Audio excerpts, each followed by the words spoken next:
প্রতিটা দিন আমাদের এই চ্যানেলে আলাদা আলাদা প্রশ্ন ও উত্তর নিয়ে প্রতিটা দিন আলোচনা করা হয় ও প্রতিদিনের প্র্যাকটিস সেট দেওয়া হয়। চলুন কথা না বাড়িয়ে ভিডিওটা শুরু করা যাক।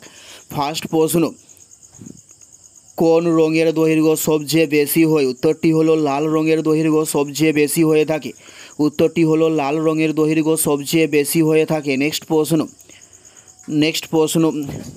নেক্সট প্রশ্ন হলো বাংলার তারিকা আন্দোলনের নেতা কে ছিল? উত্তরটি হলো সৈয়দ আহমেদ খান ছিলেন বাংলার তারিকা আন্দোলনের একজন নেতা।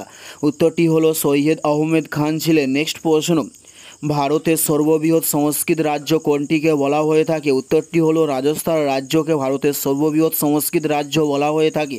নেক্সট প্রশ্ন, বাংলার প্রথম নরপতি কে ছিলেন? উত্তরটি হলো শশাঙ্ক ছিলেন বাংলার প্রথম নরপতি। উত্তরটি হলো শশাঙ্ক ছিলেন বাংলার প্রথম নরপতি বলা হয়ে থাকে।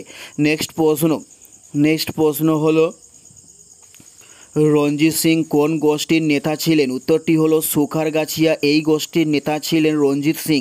উত্তরটি হলো সুখারগাছিয়া এই গোষ্ঠীর নেতা ছিলেন রঞ্জিত সিং। নেক্সট প্রশ্ন, চৌরি চৌরা হত্যাকাণ্ড কার সময়ে ঘটে থাকে? উত্তরটি হলো লর্ড রিডিংয়ের সময়ে চৌরি চৌরা হত্যাকাণ্ড ঘটে থাকে। উত্তরটি হলো লর্ড রিডিংয়ের সময়ে হয়ে থাকে। নেক্সট প্রশ্ন, জামে মসজিদ কে প্রতিষ্ঠা করেছিলেন? উত্তরটি হলো সম্রাট শাহজাহান জামে মসজিদকে প্রতিষ্ঠা করেছিলেন। উত্তরটি হলো সম্রাট শাহজাহান জামে মসজিদকে প্রতিষ্ঠা করেছিলেন। নেক্সট প্রশ্ন, তাজমহল কে প্রতিষ্ঠা করে থাকেন? উত্তরটি হলো সম্রাট শাহজাহান তাজমহলকে প্রতিষ্ঠা করে থাকেন।